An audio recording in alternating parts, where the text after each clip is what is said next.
Click the link in the description for your free Amsoil catalog.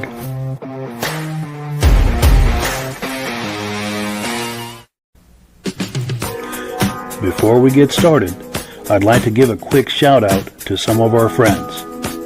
The Eastern Snowmobile Racing Hall of Fame. Search for them on Facebook. Central Minnesota Pond Racing. Search for them on Facebook. The historic Lancaster Motel for the ultimate Eastern trail riding adventure. Crane's Snowmobile Museum at 172 Main Street in Lancaster, New Hampshire. The Vintage Snowmobile Club of America Quarterly Magazine. The New Hampshire Snowmobile Museum at Bearbrook State Park in Allenstown, New Hampshire. And lastly, if you decide to advertise with the Vintage Snowmobile Podcast, this could be your advertising message.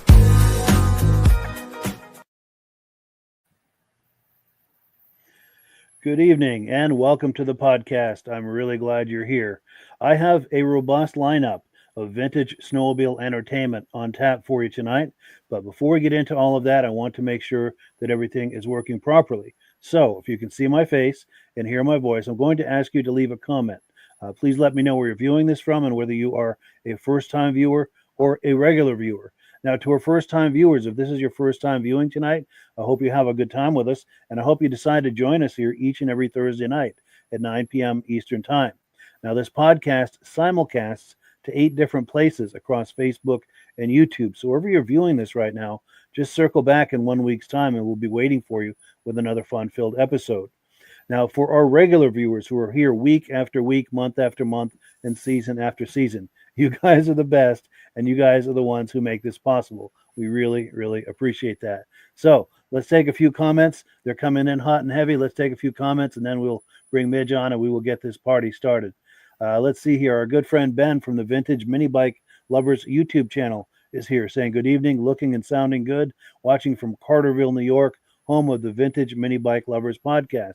That's a perfect opportunity for a name drop. Ben and I collaborate on the Vintage Mini Bike Lovers podcast, second Sunday night of every month, right here where you're viewing this, 8 p.m. If you like those mini bikes from the 60s and 70s, you do not want to miss the Vintage Mini Bike podcast. Like I said, 8 p.m., second Sunday of every month, right here where you're viewing this. Also, BCJ Veds is here saying hello to everyone. Great to see you. Our dear friend and co-host is here. He's saying good evening, everybody, and he's out for a few weeks. He had surgery a little while back, still recovering, and we appreciate him being our co-host for all of these years. He's been a co-host now for 3 years. He brings a lot to the program. We totally understand he needs a little time off, but the second he's ready, we want him to come back as soon as he can, as soon as he's ready to come back. He says, looking forward to tonight's podcast. Appreciate that. Our good friend Maurice Bailing is here from Menominee, Wisconsin. We're going to be taking a look at his offset Polaris snowmobile a little later in the podcast.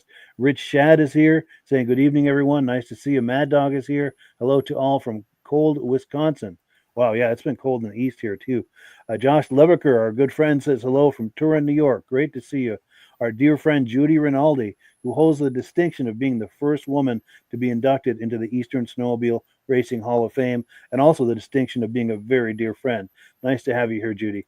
Our good friend Mike Whiteside is here saying good evening to everyone. Great to see you. Our good friend David Lowry is here tonight, coming in loud and clear. He says, repeat viewer, hello from Alberta. We also owe a huge thank you to Dave. He contributed last week. We were talking about a friend of mine where he's got a GoFundMe going through a difficult time, and we want to thank Dave for contributing. We're going to be talking about that a little later as well. Benedim, our good friend Eric from the Benedim YouTube channel, is saying good evening from extremely snowy Camden, New York. I guess they are getting pounded with snow. He sent me some images earlier. They are seriously getting pounded over there. Ken Crozier is here, Oxbow Lake, New York. Great to see you. Appreciate you being here. Our dear friends, pardon me, Stacy and Art Fosler are here from Plattkill, New York. Regular viewers, great to see you. Our good friend Jeff Wesner is here. Vintage time, he says. It sounds great, and he's been on the podcast many times, and he will be on here again many times if I have anything to do about it. Kevin Culhane says, loud and clear, it's Sudbury, Ontario. glad to see you. Very cool. Our good friend Jim Holbrook is here, Thetford Center, Vermont. Regular viewer, loud and clear. Nice to see you. Now, Robert Ruffner is here, says loud and clear, Peach of Vermont. Robert Ruffner. Cool deal. Our good friend Carolyn Eastman is here, the wife of Bob Eastman, legendary racer. In fact, she sent me this hat. Thank you, Carolyn. Good evening from Roseau, Minnesota. Great to see you. Jim Layton is here, our good friend from Maine. Says, hey, Mike, first time this year, been a crazy winter. We totally understand. Jim and I have been messaging back and forth. We're going to try to get him on the podcast next week to talk about some upcoming events, and he always has some excellent show and tell. Mike Bartlett is here saying hello from Durhamville, New York. Great to see you. Our dear friend John Spranger Jr. is here saying good evening from Eland, Wisconsin. Trails opened last week, and now they're closing, getting too warm. Oh, I'm telling you, the snow bout these last few years. Unreal. Carmen Russo is here from Oneida, I presume Oneida, New York. Great to see you. Steve Woodard is here, Rochester, New York. Great to see you. Appreciate your being on. Dave Trim is here from Carthage, New York. Thank you for being here. Randy Duguay is here saying, nice hat. Well, cool. Thank you. Give you an even closer look here. Okay, one last comment. We'll bring Midge on, and we will get this party started. John Koch is here, Bismarck, North Dakota. Very cool. Thank you, everyone, for those wonderful comments. We appreciate it. Let's bring Midge in here. How you doing tonight, Midge? Evening, Mike. Bye, everybody. Well, cool. So what's the snow report from Lancaster, Midge? We've got probably 20 inches of snow all told. And yeah, it's been cold and windy, as you know. Yeah.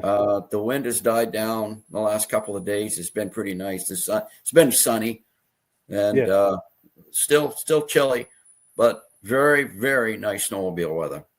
Good, because I know the Beatty boys said that the trails are better than they've been in a long time. So get up here, stay at the motel, go snowmobiling, and hit the trails. Definitely. If you want to do some excellent Eastern riding to tie in a lot of history, the history of snowmobiling with it, there's no better place than the Lancaster Motel right there in Lancaster. There's so much history associated with Lancaster. Makes for a great vacation, combining with history. And while you're there, let me find the graphic for Crane Snowmobile Museum, because I know they might be watching tonight. You want to visit the Crane Snowmobile Museum. Now, that's by appointment only. So once you book your motel, call Cranes and book a time to visit the museum. It's just a short walk from the Lancaster Motel. And the trails in Lancaster are the trails from the first snowmobile club in America. So there's just so much history there. And of course, Midge is always happy to talk about the other really big nugget of history, Ski-Doo in Lancaster. Do you want to do a quick blurb on that real quick? Yeah. Paul Crane, who owns the museum, was the first American to actually ride a Bombardier Ski-Doo, because Lancaster was the first town in the United States to receive the revolutionary Bombardier Ski-Doo. Now, I'm a Polaris guy, I always will be, and Mike is an Arctic Cat guy, but we have to give credit to that little Bombardier, because every snowmobile made today is based on that little basic one chassis design. Guy sits on the seat over the track, his feet are on the running boards. He steers two skis with handlebars. The engine's in front of the driver. Add the long travel suspensions in the big engines, and you basically have that same basic design as the Bombardier Ski-Doo. Yeah, just a whole lot of refinement, but the same basic. They really kicked off the recreational aspect of snowmobiling back. Back Ski-Doo in America started in Lancaster. The first dealers and it started right here. Yeah.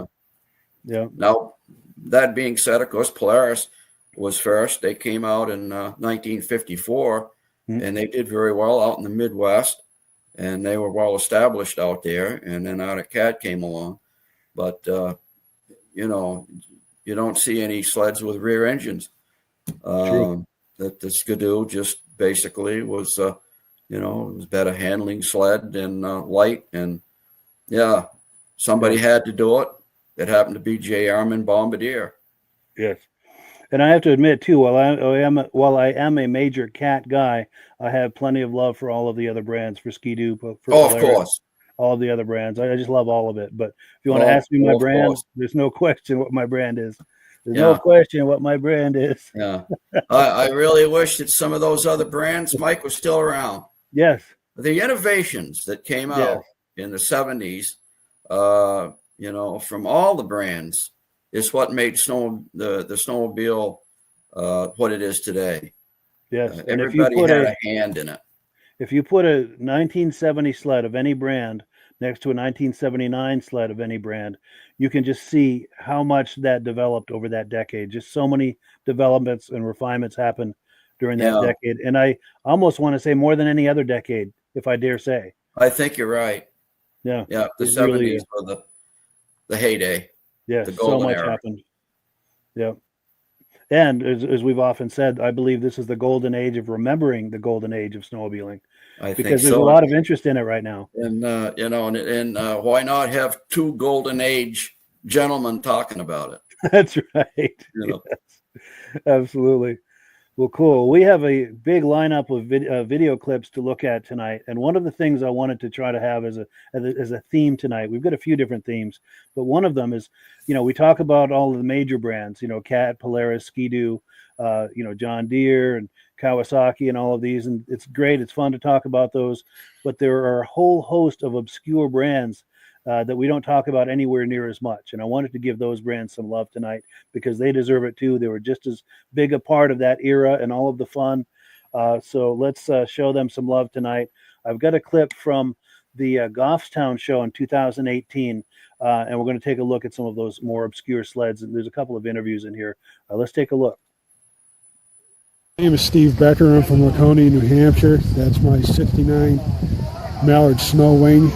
It's got a 297 JLO engine. That was the predecessor to Chaparral. The Chaparral Snowbirdie was a spawn off of this manufacturer, and 69 was the only year that came with aluminum skis.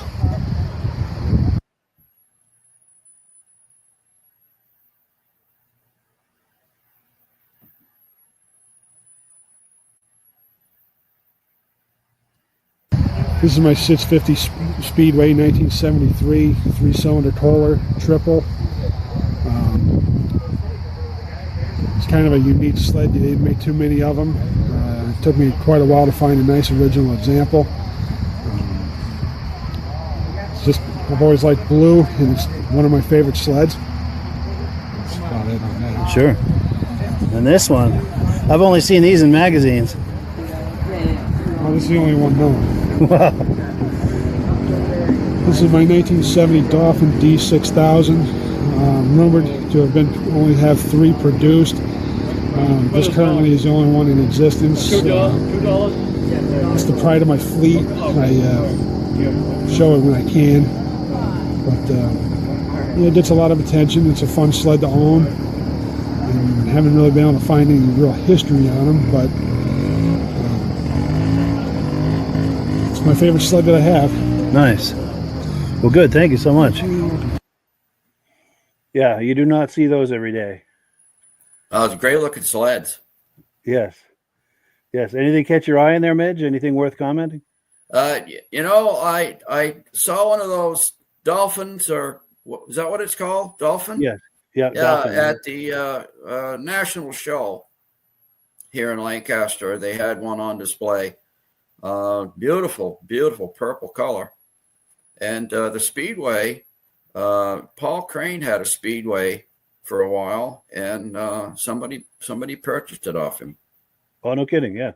Yeah. I remember seeing that. Yeah. Yeah. He had one of those Speedways. Now, that being said, it didn't have tuned pipes sticking out on the side of the cab. It was a twin. It wasn't a triple. So the pipes were inside the cab. Nice. Yeah. But looked just like that. Very cool. And speaking of Dolphin, I asked my mother on that because she speaks more fluent French than I do. My French is not very good, and that's putting it mildly. But Dolphin, Dauphin, is how they say dolphin, the fish, in French. Okay. Yeah. So I'm presuming that was made in Quebec. And speaking of which, there is an old Dolphin chassis on the property next door to here. On the back of the property, there's an old rotting snowmobile chassis. I took a video of it a few years ago. If you go through my videos, you'll find it. But all it is just a rotting chassis, and I found the tag on it, and it said Dolphin. And I'll have to find that clip and put that on here again. It sure didn't look anything like this, I'll tell you. Wow, yeah. Very rare. But if anyone is curious about that, I'm sure the owner of the property would consider selling it if you feel like doing it. It's a very ambitious restoration project because there's not much there. But if anyone's curious, message me. It's in Derby Line, Vermont. I'll put you in touch with the owner of it. But yeah, let me drop this this clip here, and we'll get another one going because we've got a lot to look at tonight. And again, the theme continues with the obscure brands.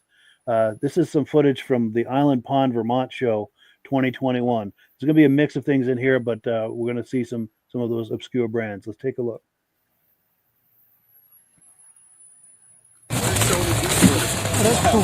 How you doing? That's amazing with those vertical pipes. We're live on Facebook right now with 123 people watching. Do you feel like talking this up? Just, my name is, and talk it up. 71 Lynx Wankel 303 rotary motor. Wow. Not a lot of them, but they made them for a couple of years. Sure. What can you tell me about these vertical pipes? I've never seen anything like that. Well, somebody decided to make it a mod, so they used to make a 734 mod, 634 and 7. The pipes come out the side. Sure, Montana pipes? Yeah, exactly. Yeah. Somebody came up with this idea. I didn't do it. I traded one of my vintage sleds for this one. Sure. Just had to have it. Yeah, that's amazing. You know what? I'm going to get crazy here. I'm going to name those Idaho pipes because they're vertical. Idaho's like a vertical looking state. Yeah. Getting crazy and just trying new things. Sounds good to me. Let me give you my business card. I'm on Facebook. Are you familiar with Vintage Snowmobile Lovers? Over 50,000 fans. It's the largest community of vintage snowmobile enthusiasts anywhere, Facebook or otherwise. And we do a live podcast every week. And really? Yeah. Nice, thank you. You wouldn't by any chance fire that up again, would you? Certainly. That had a hell of a note going by. That was wonderful.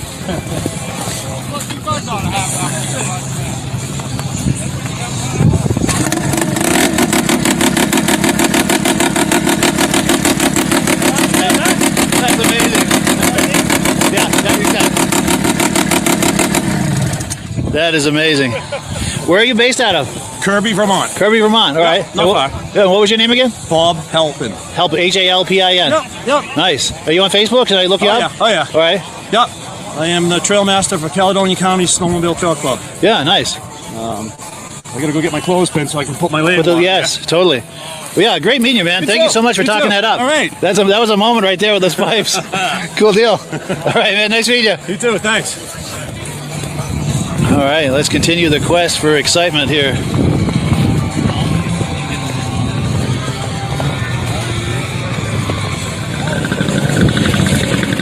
Sorry. Are any of these yours? We're live right now on Facebook with 116 people. You want to talk it up? Because my name is, and let's talk it up. Sure, yeah, get right in the shot. 68 Alberg. 69 Alberg. 69 Alberg. And what was your name again? John Kilton. Kilton. K-I-L-T-O-N? T-I-L. Oh, T-I-L-T-O-n. Sorry, with that sled going. Yeah. But in fact, we'll give him. There we go. Yeah, if you want to talk it up. Well, all right, let's talk about it. I've had it probably 25 years or so. 25 years or so, yeah. Got enough friend. I've had another one that I used to kept apart.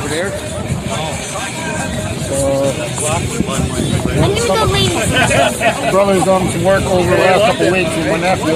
Yeah. They stayed up till 11 o'clock last night trying to get the carburetor working. I'm going to lay in the snow over there. Sure. What can you tell us about the Alberg brand? Originally it came out of the Alouette. Alouette made the basis of it. Yeah. I'm going to Starcraft too. So is it made in Quebec or? Yeah. It is. Okay. Yeah. Good. I've been finding this out on Google. Oh yeah. Okay. Doing some research. Yeah. I've only met one other guy here today that he's got one more machine. Wow. So they're pretty rare then, huh? Yeah. Yeah. Mostly a Canadian type machine. Mostly up in Quebec. Yeah. So yeah, Starcraft, they had their own machine for a while. Yeah. Very cool. 2 years. Yeah. I guess pretty much the same. Okay. Yeah. What I've Google, each of the 2 years that they made the Alberg, they made 5 different models. And this is the 20. Yeah. Now, what does the 20 stand for? I'm not 100% sure. Some of them could have meant like it had a 20-horse engine. Sure. Okay. I got a book at home that shows how you can really boost the horsepower on it. Yeah. Putting the polish into the exhaust system and putting the tuning on it and then stuff. Nice. I just run it. Sure. And this was registered in Vermont in the 72-73 season Yeah. and 73-74 season. Yeah. Oh, and 73 as well. Got another one down here. Oh, yes. Look at that. Very cool. Yeah, I'm out of Washington, Vermont. What's that? I'm out of Washington, Vermont. Washington, Vermont. Okay. Yeah, I'll tell you, seeing that mask, I do not miss that whole COVID era. I don't miss that mask. I'm glad we're over with that. But anything catch your eye in here, Midge? That cat was something. Yes. Yeah, Montana mountain pipes right there. Yes. Yeah, that's cool. Definitely. And that Alberg, I had never seen anything like that I've before. never seen anything one of like those. that. Yeah. No. And I think it's just as important to give those obscure brands as much love as the others. Oh yeah. Yeah, they had innovations. Every sled came out with something for some like that offset headlight right there. Yes. Reminiscent of the TXs. Very 76, 77, 78 TXs had the offset because of the engine. Yes, that big opening for the engine. And look, it's really nice to see something like that. Nice. That's rare. Yes. Yeah. Yes. Well, cool. Let me drop this clip. We've got a whole lot more to look at tonight. In fact, we're just getting started. In a few moments, we're going to talk about legendary Eastern Polaris racer, Conrad Rollins. But before we do, we want to take a few comments, and we've got a few announcements that we need to get out of the way. So let's take some comments real quick, get caught up on those. Just trying to find my place here. Okay, here we go. Randy Duguay likes my hat. Cool deal. And I've got to admit, I like it too. Carolyn Eastman sent me that. That's a special thing right there. John Koch. I don't know if it's Koch or Coke. Bismarck, North Dakota. Nice to see you. Yeah. Possibly, yeah. Brian Van Haverbeek. Good evening, guys. Love the podcast. He's a big collector of kitty cat. He's been on the podcast a couple of times.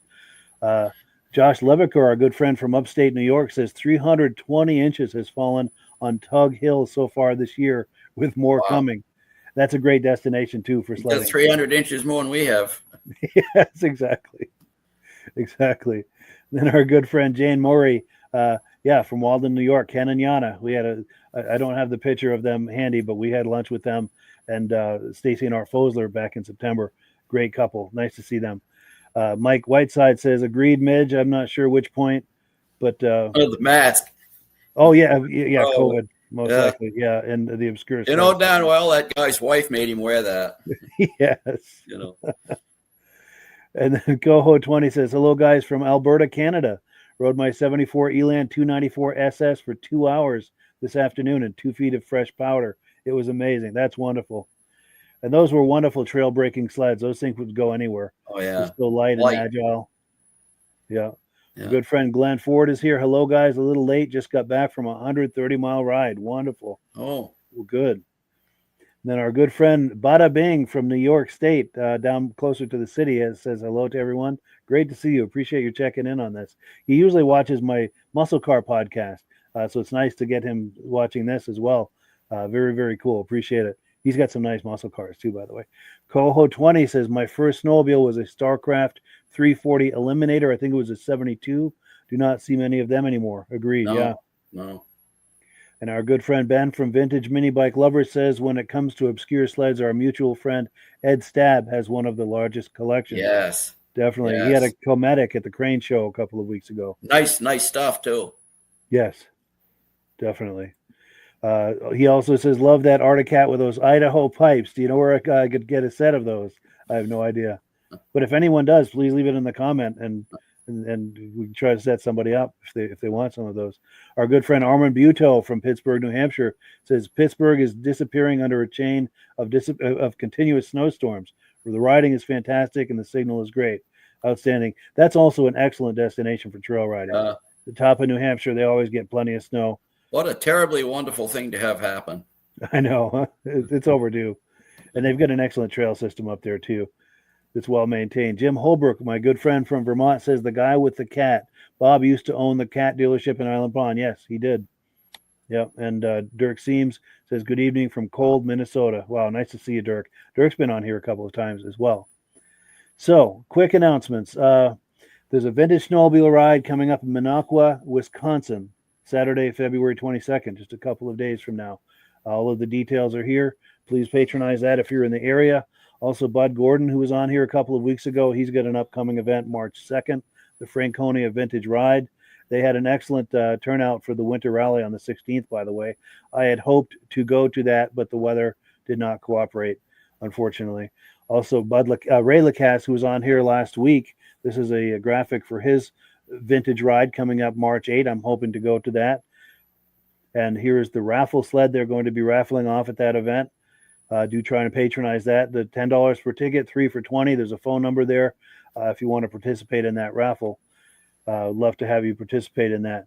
Now, one of the other things I wanted to talk about is my good friend Dan Bailey. We talked about him briefly last week. He's got a GoFundMe going. He's let me put up the details here. He had an injury at work a few years ago. He had a workman's comp thing going, but that's been interrupted. They're having some complications with it. And of course, we all know the bills don't stop for anything, and they are piling up. So he's having a really difficult time. Anything that can be done to help him. I've had a few of our viewers that have made donations to that. We appreciate that. There's a link in the description. This is he and I when we were in high school. This is one of my oldest and dearest friends, one of my best friends. He and I, this is when we thought we were the next Van Halen. Coming up any day now, but that any day now never happened. But we sure had a lot of fun. And I have to say, just a quick comment about that back in the day. We were probably beginning of the sophomore year in high school. He was learning how to play the guitar. I was doing the same thing on the drums, and we kind of found each other on that. And I said, well, why don't you bring your guitar stuff over? And, because I had my drums set up in the basement, and we just started jamming on a regular basis. And at first we were horrible. But the more we did it, the better we sounded. And after a few years, we'd really come a long way. We both developed our skills. And I dare say that either of us probably would not have continued unless we'd found each other to play music together, because we probably would have lost interest. But now when you find someone to play with who's at the same level as you, just the fun times just keep flowing. And that kept us interested. And, of course, it nurtured our friendship. We're still friends to this very day, one of my best friends. So any donation, large or small, that you can make to my good friend Dan Bailey, everyone calls him DJ, Daniel James Bailey. There's a link in the description. Please make a donation to try and help him out if you possibly can. It would greatly appreciate it. I try to use these podcasts and all my social media activities to try and help people when I can, and to the degree that I can, which is what I'm trying to do here. A snowmobile tie-in. He and I used to do some snowmobiling when we were teenagers. That's kind of the snowmobile tie-in with this. But he's a great guy, a great friend, and he's in a real jam right now. Anything that can be done to help him, we would greatly, greatly appreciate that. Link in the description. I'm also going to mention it at the end of the show, because I know you may be watching the podcast right now, and it's not easy to watch the podcast and click the link and all this. So I'll mention it again at the end of the podcast. So as you're finishing the podcast, maybe you can click the link and leave a donation for him. So next, we're going to talk about Conrad Rollins, legendary Polaris racer, inducted into the Eastern Snowmobile Racing Hall of Fame. We've got his induction clip. Do you want to discuss that at all, Midge, before we roll that clip? Conrad was, I think, the first guy I called when we were going to do a 50th Grand Prix reunion. So I wanted to get as many of the people that used to race there, back in the day. And I think maybe the second guy was probably Bruce Dunham, Bruce and Mary. But Conrad stopped at my uncle Dick Monahan's golf station every year during the Grand Prix. He worked on his sleds there, and we got to know Conrad. And you wouldn't meet a nicer guy in the world than Conrad Rollins. And any tribute that we can do as far as Conrad is concerned, is well deserved. Yes, an absolute legend. Absolutely. And we do have his clip, the clip of his induction into the Eastern Snowmobile Racing Hall of Fame. Let me cue that up here. We're going to play that, and we'll talk about Conrad a few more minutes after that. And then we've got another clip of him later in the podcast, and we're going to talk about him some more. But let's look at this clip here of him being inducted. This, by the way, was the first ceremony, the first year they did the induction ceremonies for the Hall of Fame, 2017. Let's take a look. Last gentleman to be inducted, Mr. Conrad Rollins.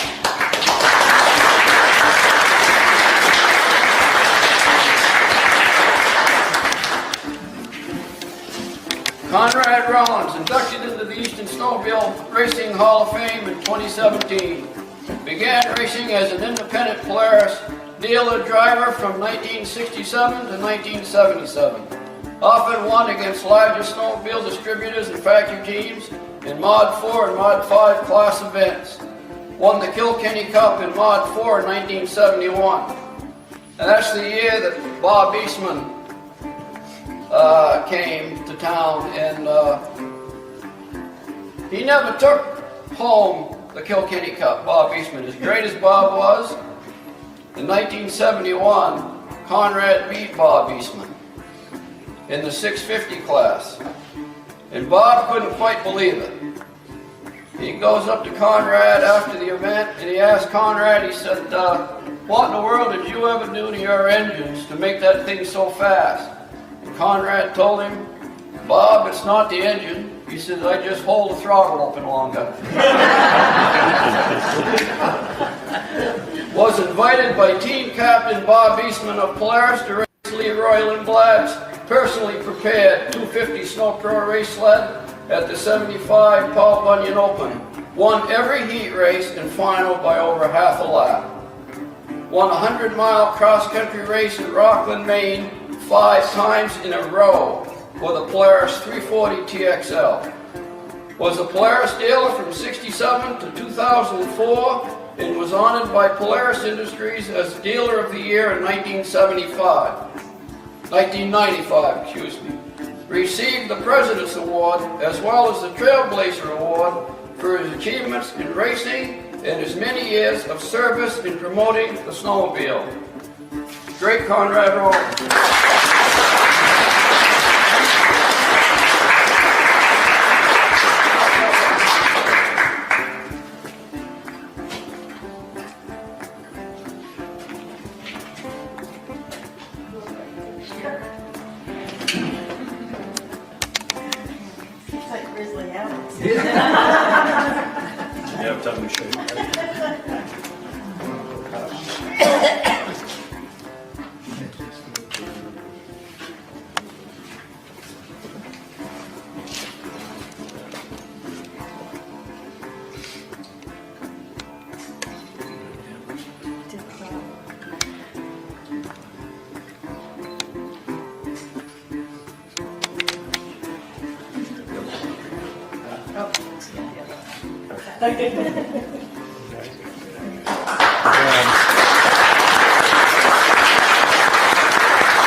I'd like to introduce to a few gentlemen that showed up here today. Bruce Beauregard over there raced in the 70s. And in the middle there, the short guy, the great Cal Reynolds. And beside him, Louis Lund. He raced on the team that Bob Clark was the team manager on back, and he raced with Conrad Rollins.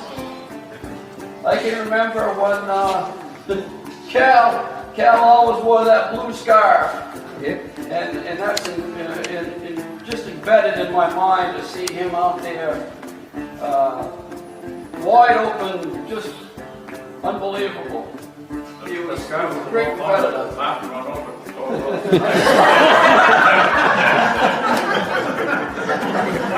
Bob told me one time, he said I made Cal Reynolds mad one time, and I said, how was that? He said, well, he said we were run into qualifying, and he says, I pull up beside him, he pulled his tether switch.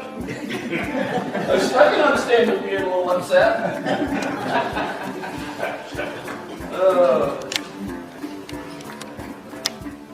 Yeah, I guess that concludes this induction for this year. And we're going to do the same thing for next year. And for every year after that, until the right guys are here, where they should be. Well done, Bill. Yeah, a lot of Eastern racing legends are in the room that day. Oh, boy. And yeah, it only gets more every year too. In fact, Yeah. I need to mention at this time, in case people don't know, I'm sure most people do, but Midge, our co-host here, is the founder of the Eastern Snowmobile Racing Hall of Fame. And he and Paul Crane, this is their project. It was Midge's idea. That's Paul Crane on the right. And of course, Crane, it's hosted by Crane's Snowmobile Museum. I'm looking for the banner here. Want to give some love to Crane's Snowmobile Museum. Definitely patronize that if you're ever in Lancaster. It is by appointment only, so call ahead if you see you're going to be going into town. But yeah, excellent people, excellent museum, and excellent organization, the Eastern Snowmobile Racing Hall of Fame. And anything to add to that, Midge, either about the Hall of Fame or Crane's Museum or Conrad? Or Yeah.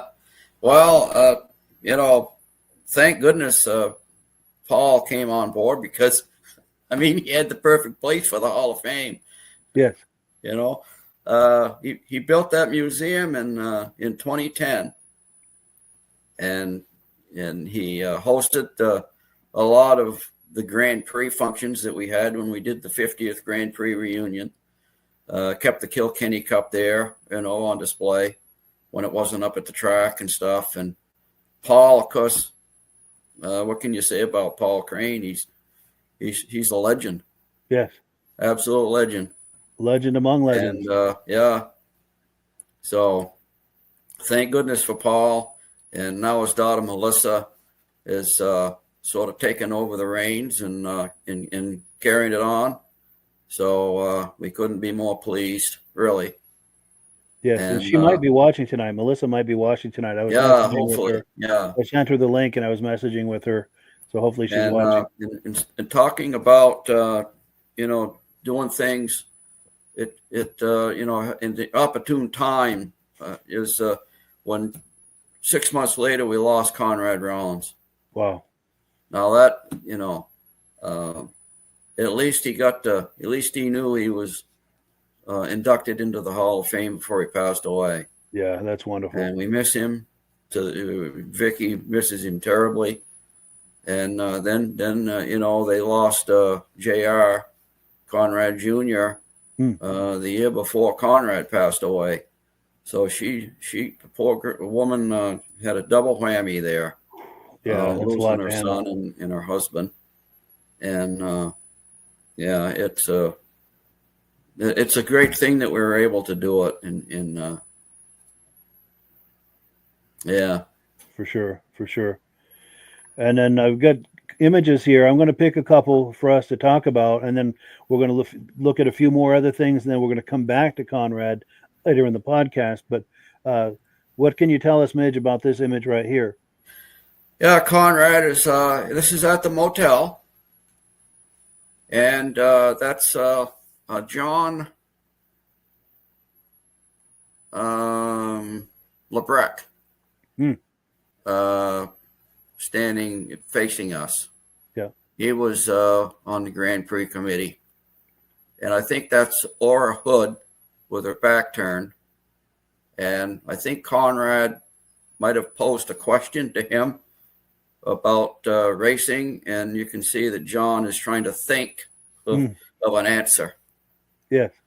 And and I wanted to make sure that was Conrad, so I sent that photo to Vicky, and she said absolutely that was Conrad. Nice. Conrad's on the right there. Yeah. Nice. And then for a more front shot of him. And this shot here was in 2015. And he was going to race that in the seniors class at the 2015 Grand Prix. And something happened. I don't know. He didn't unload it. They didn't. Something happened. But anyway, that's Conrad with a 440 Starfire, 1973 440 3-cylinder Starfire that he was going to do, that he was going to run. And maybe it was in 2017. I'm not sure. But he didn't unload it off the truck anyway. He did run somebody else's. He ran Matt Weeks's race sled, I think, in 2017 for the hot lap. And we have that, right? Have that. Is this it? No. This was in 1975 at Bangor. This is that hot little 250 that was set up by Leroy Lindblad. And Bob Eastman brought it out. Leroy couldn't make the race that weekend for some reason. And when the factory team came out, they needed somebody to pilot that little 250 Starfire. And they called them PDCs back then, I guess, professional driver's circuit sled. Yes. And Bob Eastman asked Conrad if he would pilot that little sled. And, Conrad is, 6'2", and the thing was set up for a guy my size, about 5'4". Leroy was a short guy. And as you can see, Conrad, he didn't have much seat there. He's all scrunched up, yeah. Yeah, he was. His father said he looked like a monkey sitting on a football. Is what he said. And but he won by a half a lap on Saturday, over a half a lap on Saturday. Wow, that thing would fly. Nice. And then Bob decided to change the jets for Sunday just to see how fast it would go. Conrad said, I didn't argue with him. He said, I think it was good the way it was. But anyway, changed the jets. And after a few laps, the poor little engine just burned down. Oh, wow. It was a little bit too lean, I guess. But it was a hot sled. Wow. Yeah. And then as far as the 2015 or 17, could this possibly be the image on the left? That was probably in 2015. The last Grand Prix that we did. And that sled, the 007, that was Matt Weeks's from Maine. Matt still races, I think. And that's his sled. And he let Conrad drive it in the legend laps along with Bob Martin.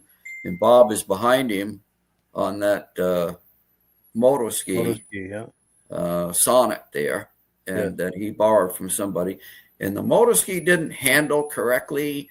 There was something with that sled that didn't go right. And as you'll watch when you see that video of him and Bob raced a couple of laps and then he pulled off. Something happened to the sled, but Conrad kept racing. Yeah. And that would be the last time that Conrad was ever seen racing a race sled. Wow. And and this in the middle, that's his jacket that he wore in 1971 when he took third at Boonville, New York in the World Series. And then the picture is a picture of him that you just saw. That's at the museum right now. Yes. On display. Vicky let us have that jacket for the museum. Very and cool. then in the right-hand photo is him standing on a 72 Starfire, and he was racing on the horse track in Lewiston, and the snow melted, and then the horse manure was mixed in with the snow and the mud and the slush and stuff, and it just covered him, and it covered the sled and horse manure. Conrad said you couldn't get the smell out of the sled. You couldn't get the smell out of his clothes. He said it was an awful mess. But I think he won. So I guess it took some of the sting out of it. But yeah. He was our rock, Conrad Rollins, us Polaris guys. Yes. He was, in my opinion, the greatest Eastern Polaris racer there ever was. Yeah. Very cool. Yeah. Very cool. He was in areas in action. And that's what he looked like going down the track. That's just how he looked. Wide open. Yeah. out front, pulling away. Nice. Yeah. Nice. Now, while we were talking here a moment ago, our connection started getting a little funky. Hopefully, it doesn't continue to be funky, but in case it does, just so people know what's going on, there's something going on with the connection, because your mic kicked out for a minute and then mine did, and I managed to get them both back. But we're back in business now. Hopefully, we'll stay in business. But I want to take a few quick comments, and then we're going to shift gears. We're on the topic of Polaris. You're not going to want to miss this Polaris we're going to look at here in a minute. Where are we here?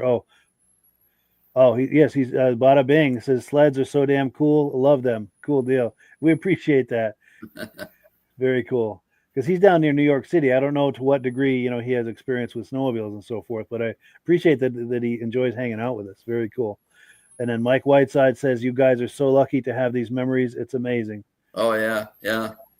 And I have to say about the Eastern Snowmobile Racing Hall of Fame, in that respect, it's in many respects, it's the gift that keeps on giving, because we've gotten to know all of these legendary racers over the years, and it's just a wonderful gift to become friends with all of these wonderful people. There was a progression from that to the Hall of Fame, actually. Yes. I don't think the Hall of Fame would have happened had we not done the Grand Prix. Sure. Because that was getting everyone connected and it put that in my head, Sure. When I saw those guys, I'm thinking, these guys have never been recognized. Yeah, that's cool. Yeah. And then now we're this September, we're going to do our 9th annual Eastern Snowmobile Racing Hall of Fame induction. So it's taken on a life of its own. It's just a wonderful experience. It's nice to recognize. I say this every time, but it's nice to recognize all these people. That's a wonderful thing. But the other byproduct of it that none of us really anticipated is it's become kind of a reunion atmosphere. And who would have ever thought I'd meet Judy Rinaldi? Yes, exactly. There you go. Yes. She gave me a hug, but nobody got that on film. Sure. There's a photo, I think, of her hugging Paul Crane. Oh, wow. But you never got a photo of me hugging Judy Rinaldi. So she's got to come out east. Yeah, she's got to come out again. Yes. Before before I'm not around, so I can get that hug and have it on video. And I've had a hug with her too, and I'm long overdue for another one. She's a dear, dear friend. A dear, dear friend, and just one of the top lady racers of the East. Yeah. And Diane Baker and and Jackie and all those girls were great. Yes. So while we've got everyone kind of salivating over Polarises, this is a Polaris you will not want to miss. A Polaris like nothing you've ever seen. Hopefully, and I think I'm understating it. So let's take a look and see if I built it up correctly here talking about it.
Okay, what we got here is a 1973 Polaris Starfire, 340 offset, they call it.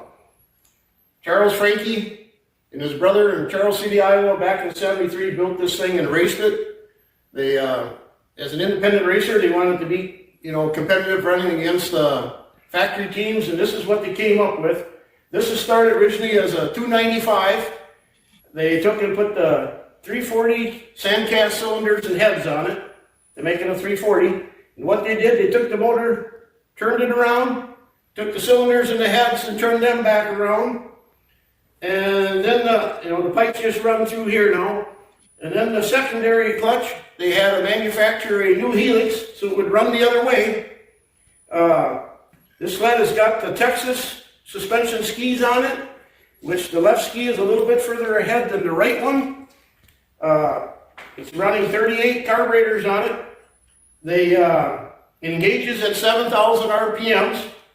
The sled runs great. Last year at the Duluth National Show, this sled placed third in the custom class up there.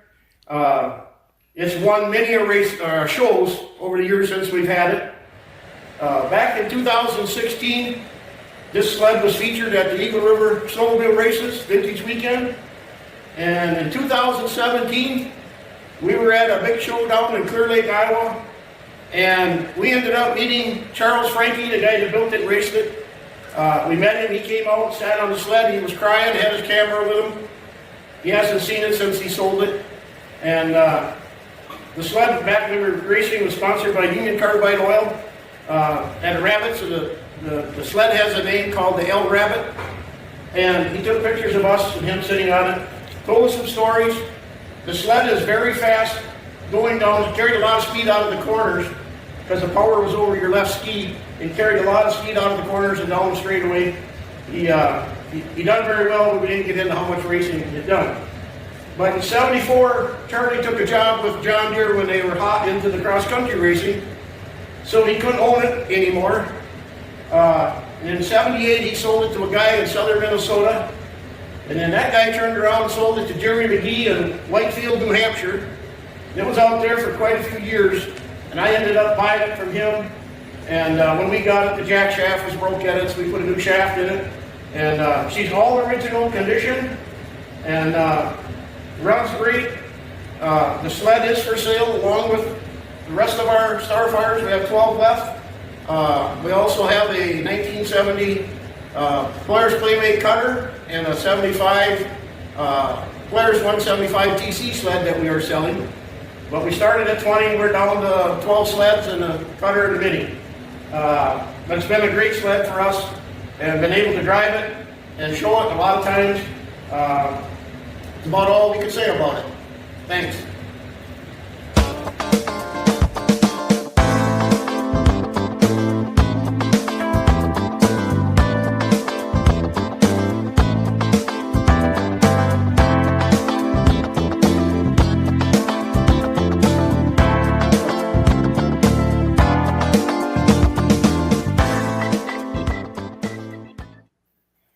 So yeah, thank you so much to our friends Maurice and Renee Bailing.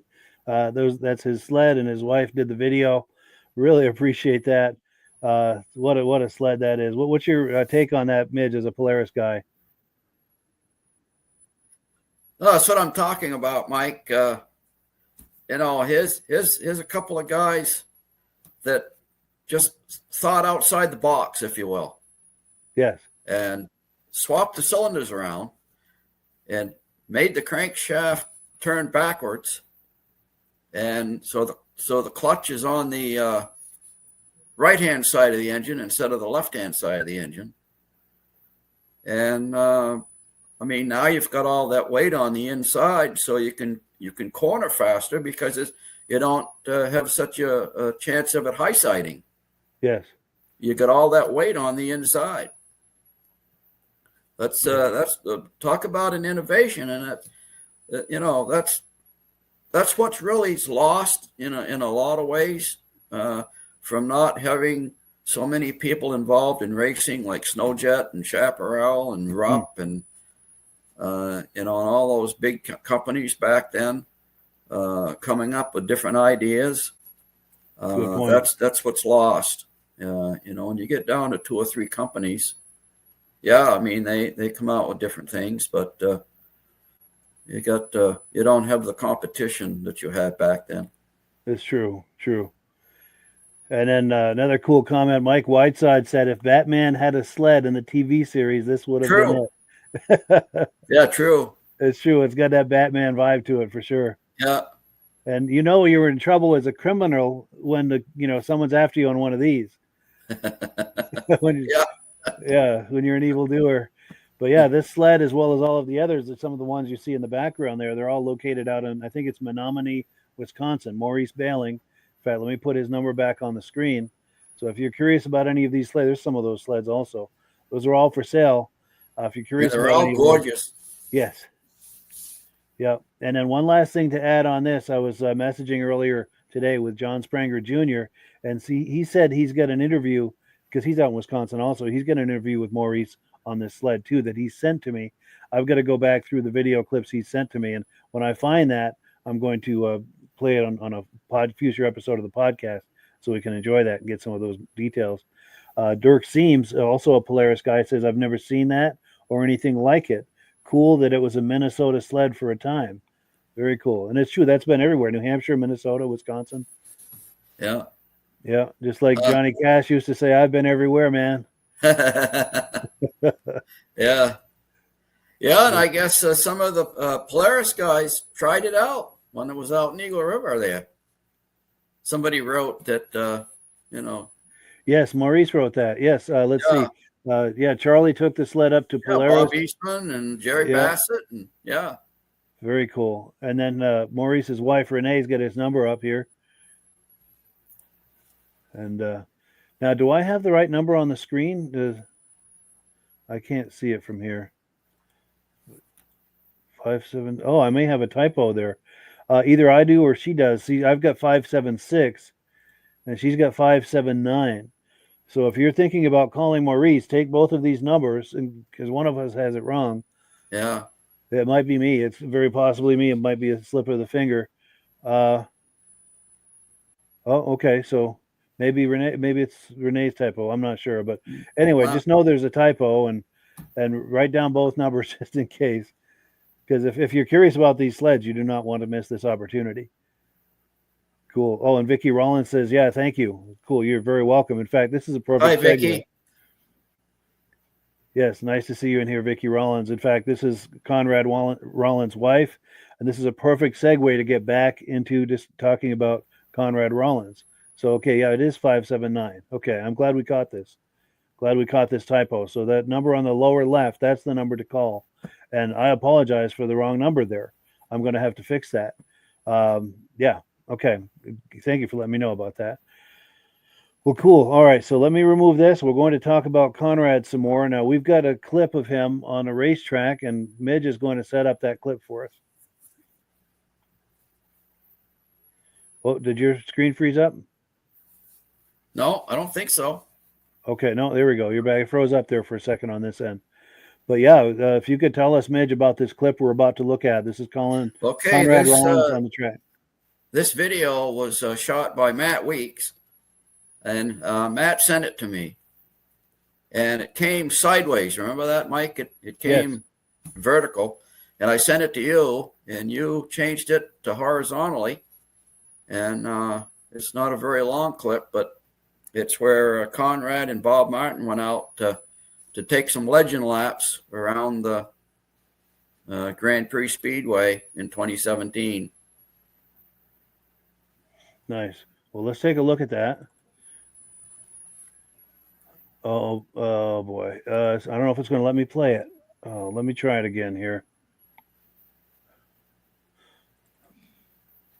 Oh, I apologize. It's not going to do it.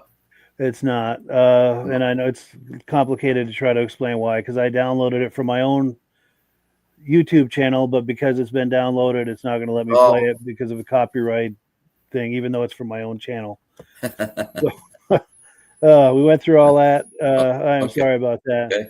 But we do have these still images, though, that we can talk up. This is one we haven't talked about yet. Is that Conrad on the left? That's Conrad on the high bank. Yeah, on the left. Nice. That's how he rode. Yes. Over, under, or around, right? Yeah. Yeah. Any way you can do it. Yes.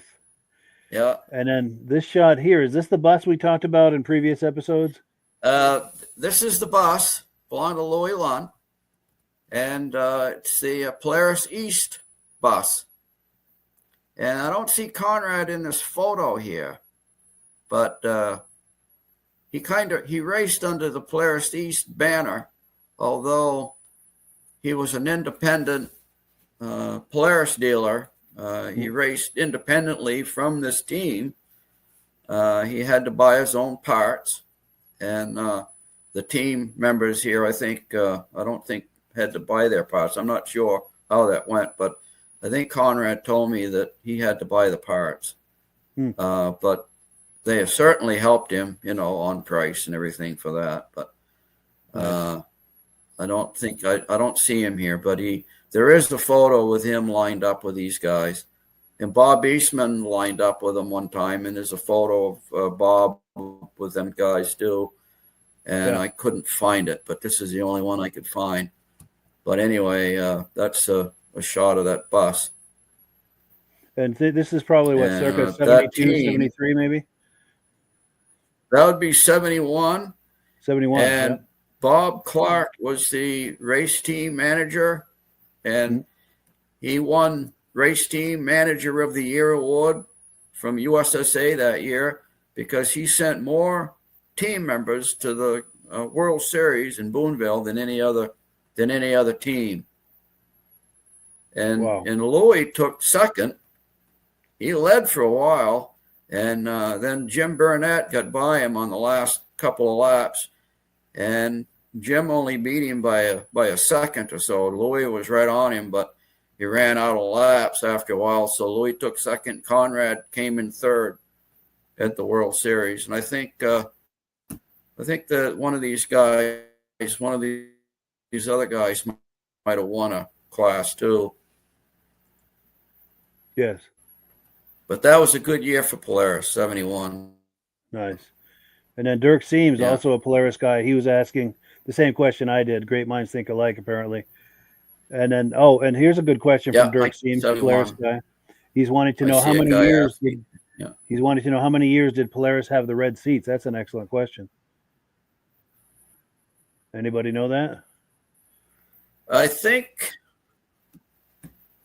that was the last year, 1971. I think the 72 Starfires came out with black seats. Black, yeah. Yeah. Very cool. Very cool. And then we've got one more image of Conrad. Yeah. This is kind of a who's who at your house. We've got. Did you want to talk at the 50th Grand Prix reunion? My wife, unbeknownst to me, we were all up at the racetrack, and at the end of the race that day, Saturday, I came home, and my wife said there's going to be a surprise coming. She said in a little while. She says, I've invited all of your snowmobile racing friends from years ago to come to the house and gather for a little snack and a visit. And so if you want, I want to start. The gentleman on the left there in the red shirt is Bob Clark. And the next guy to him is Bob Martin from town. And then there's Bruce Dunham and Louis Lund in the checkered shirt there on the right. And in the back, of course, is Conrad. And between Conrad and me is Claude Hebert. What's Claude, that? Right? Claude Hebert, right? Claude Hebert. Perfect. Yeah. That's cool. And the wives were all there too, but they were seated. That was a sectional couch, and you don't see the girls on the far left in the shot there, but the wives were all there too. Yeah, and that is a who's who of Eastern racing right there in that shot. Oh, absolutely. Yeah, some of the top names right there. And that is actually a good segue because a good segue into talking about this coming Sunday. And they're all in the Hall of Fame. Yes. Yep. And that's a good segue to talk about this coming Sunday, because Midge and I are going to be visiting with Claude Hebert. Dunham, certainly. Yeah. One of the greatest ever. And Louis Lund was the first person to ride an IFS snowmobile. Yes. Now, can you still hear me, Midge? And top racer. There we go. Can you hear me now? And he raced motor ski early on, and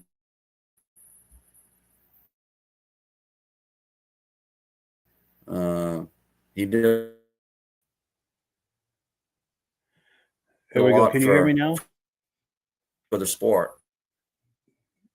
Can you hear me now? For the races.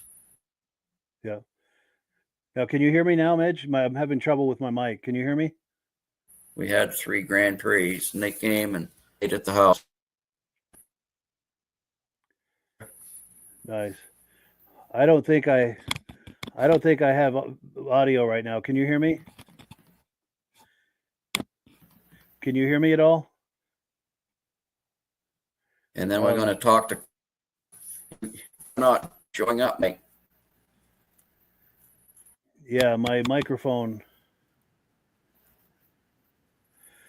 Oh, okay. So it sounds like the viewers can hear me. Okay, well, it sounds like the.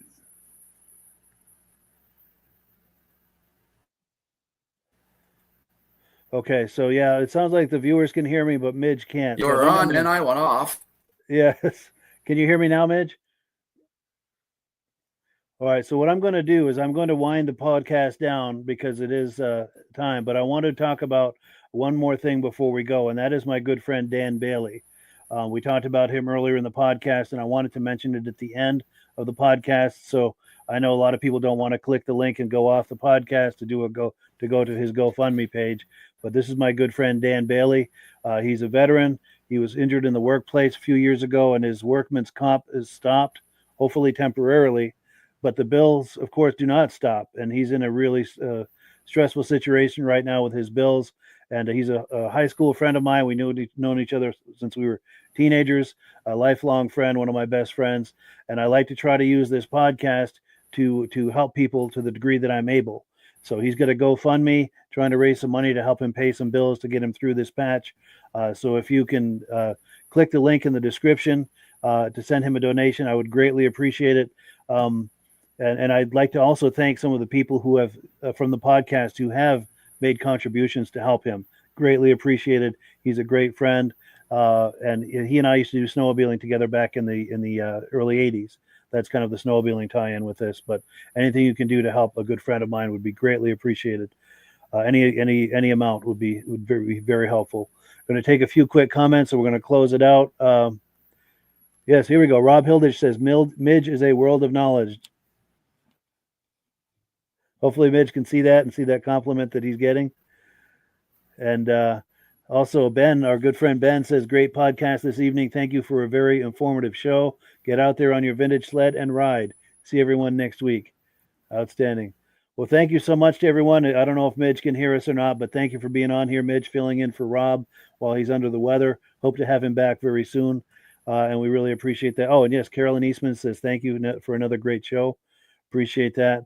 And thank you to the viewers. You guys are the best here week after week, month after month, and season after season. I know that's kind of a little tagline that I use, but it's true, and we really appreciate it. This podcast would not continue without you guys, so we really appreciate that. So, as always, thank you. And once I get in the right place here, the last word, as always, goes to our friends at Amsoil. And thank you very much, everyone. Wrong clip. Here we go. Hello, everyone. This is Rob and Mike. How you doing today, Rob? I'm doing good. Mike, yourself? Very well. Thank you so much for coming on. I appreciate it.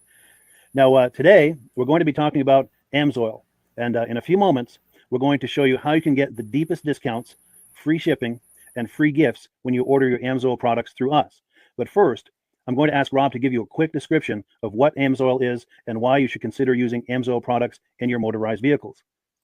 Thanks, Mike. Amsoil is 100% synthetic oil. Everybody uses Amsoil for a different reason. Some people like the benefits that Amsoil is warranted for 25,000 miles or 1 year. The reason we can do that is because Amsoil doesn't oxidize. It doesn't form the usual carbons, gums, sludges like petroleum oils do. That's why we can keep it in the engines longer. Petroleum oils never do wear out. They oxidize themselves. That's why they have to be changed at 3,000 kilometers. And Amsoil likes the benefit that you only have to change the oil once a year. That saves some money. Some of the people like the benefit of Amsoil is it's a slipperier type lube. By having a slipperier type lube, it cuts down friction and drag. By less friction and drag, engines run 20 to 50 degrees cooler, better gas mileage. Now, Amsoil says 25% more protection than the industry requires is in the Amsoil bottles. My average customer gets about 10% increase in gas mileage. That's a big savings. Yeah. And by cutting down friction and drag, for every 10 degrees you cut down the friction and drag, doubles the life of the engine. So by having the engine run cooler, it makes it last longer. Some people like the benefit of the range of the Amsoil.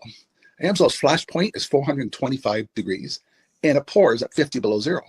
Wow. If you ever tried petroleum oil when it's 10 below, it turns to honey. And in the summertime, petroleum oil thins out, and once it thins out, that's when it starts breaking down. So Amsoil's an all-season oil, can give you better gas mileage, longer engine life, less maintenance. It ends up being cheaper over a year's time running Amsoil than it is petroleum oils. That's amazing. That's amazing.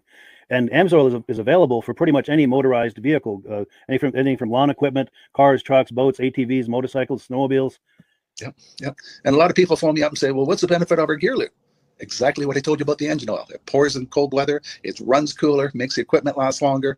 And they say, well, what's the benefit of the small engine? Same thing. Makes the engine run cooler, last longer, better performance. So it saves on all the applications that Amsoil has available. Wonderful, wonderful. So yeah, let's talk now. Hopefully this has convinced people to think about maybe joining us in the Amsoil experience. Let's talk about some of the discounts and free shipping and how that all happens. I'm going to pop a graphic on the screen. And yeah, by all means, if you want to talk people through how this preferred customer program works. Amsoil has a number of different programs. One of our main ones is a catalog customer, where somebody can order directly out of our catalog. If they order out of the catalog, they order $100 worth, Amsoil will ship it right to their house. But our best program is our preferred customer. For only $10 for 6 months, you become a preferred customer, you save 25% on all the product. You order $100 worth, they're going to give you free shipping. You don't have to order a whole case. You can mix and match. Say you want 4 bottles of small engine, 7 bottles of 5W30, and a couple of gear loops. You can mix and match. You can order 1 bottle at a time if you want. There's no minimums, no maximums. By being a preferred customer, you save over 25% on all the products you're going to buy. Amsoil sends you extra gifts, a $5 gift certificate on your birthday, $5 when you renew your account and stuff like that. So it's a good way to save on some of the products you want to buy. For sure. Yeah, it's an incredible value. And this is the deepest level of discount that anyone can get when ordering Amsoil. Is that correct? It is. Wonderful. So let's take people through the step-by-step experience of placing an Amsoil order. Then that would include signing up for the preferred customer preferred customer program, so they can receive those deepest levels of discount. So let's go to the website. This is what the website's going to look like. These are some screenshots. Once you go to amsoil.com, there's a link in the description, or you can just type that into a browser, amsoil.com. This is the page you land on. At the upper corner of the page there, you see how I've circled in red. That is the link to click, the Join Now link. That will take you to the Preferred Customer Program page, where you can take advantage of all of these discounts and free shipping and everything that we've just been talking about. This is what that page looks like. In the lower right, you're going to click Join Now. This will pop up. You select the duration you'd like, whether it's 6 months or 12 months, and click Add to Cart. Now, once this pop-up goes away, you'll be back on the main page. And the upper left, you'll see where I've got that red arrow. It says Shop. Now you can start shopping for products, and on your very first order, you're going to get these discounts and the free shipping as long as it's over $100. You'll get all of these benefits right away. So once you click Shop, it's going to take you to the product page. There's different types of oils, lubricants, so on and so forth. For the benefit of this exercise we're doing now, I'm just going to click motor oil. It shows different types of motor oil. Let's click gasoline. Now this takes us to an item. It's their synthetic motor oil. And you can see the item there, and there's choices for different viscosities. But take a look at the price. Let's take a closer look. Let's zoom in. But if you've joined the preferred customer program first, you're going to automatically get the deepest levels of discount. That's what we're looking at here. You're saving $3.80 on that quart of oil. Instead of paying $16.29, you're now paying $12.49 for that quart of oil. That is the deepest level of discount you can possibly get. And then you just add the quantity that you'd like. You select any other items that you're thinking about, add them to the cart. And once you click Add to Cart for the final time, you're going to see this come up at the top of the screen. It's going to show your items and your the total that you're at so far. Pardon me. And then you just click View Cart in the upper right, and that'll take you to your cart. Take a close look here at the upper right. That blue box shows that you're getting free shipping. You're eligible for free shipping on this order because it's over $100. That little yellow box shows that you've got the preferred customer membership on your order that gives you the deepest levels of discounts for the next 6 to 12 months. And then below that, you've got the items that have been selected. For the exercise here, I selected 9 quarts of the signature series, but that brings us up over $100 for the free shipping. We're saving $34.20. And if you're ready to finish, you click checkout now, and that takes you to this screen here. If you haven't signed up with an AMSOIL account at this point, just click in the lower right to create an account, create a new account. It's going to ask you for some basic information, name and those types of things. Now let's take a closer look. You'll see this gray shaded box. This is a very important box. This is going to ask you if someone has referred you to AMSOIL. And if so, please enter my name. My name is Mike LaPierre. It's spelled right there on the screen for the correct spelling. And also the referral number, 304-555-94. That's how you make sure that Rob and I get credit for this. Now, in the interest of full disclosure, I have signed up for AMSOIL under Rob. So when you order using this referral number, Rob and I both benefit. So if you enjoy these podcasts that we're doing, this is a wonderful way to support the podcast, because when you order using this referral number, Rob and I both benefit, and the commissions I make go directly toward offsetting the cost of doing these podcasts. So I thank you in advance for using my referral number. I very much appreciate it. And once you've done that, you just go into the next screen to enter your payment information, and you're done. Now, once you've placed your order that's over $100, and that order includes your AMSOIL Preferred Customer Program, you are now eligible to get a free DVD from myself. Now, this is going to be either a muscle car DVD or a vintage snowmobile DVD. Use the email address on the screen, wkspodcasts@gmail.com. Send me an email. Let me know which DVD you would like me to send you, the muscle car or the vintage snowmobile DVD, and I'll get that right out to you. As you're typing in that email, in the subject line, be sure and type in capital letters "free DVD requests" so it stands out as I'm checking my email, and we'll get that right out to you. So I guess the last thing, Rob, that we wanted to talk about is if someone is considering AMSOIL as a business opportunity. Yes. If anybody has a retail or a commercial account and they would like to buy directly from AMSOIL, just send Mike a line. He'll show you how to set up, and you can buy directly from AMSOIL. But if you are interested in starting your own part-time business, a part-time business that can grow into a full-time income, Mike and I will show you the AMSOIL marketing plan. AMSOIL has a large selection of products that cover almost every application. So it doesn't matter if you're into snowmobile, boating, or ATVing, or hot rods. We have an oil for every application. It's a fun type business that I really enjoy doing. Where else can I go and have fun and make money doing it? And Mike and I are here to help you all the way along. If you need any help on how to promote or to find new accounts, we're here to help you. For sure. So when you sign up under that number, this 304-555-94, you're getting Rob and I as a team.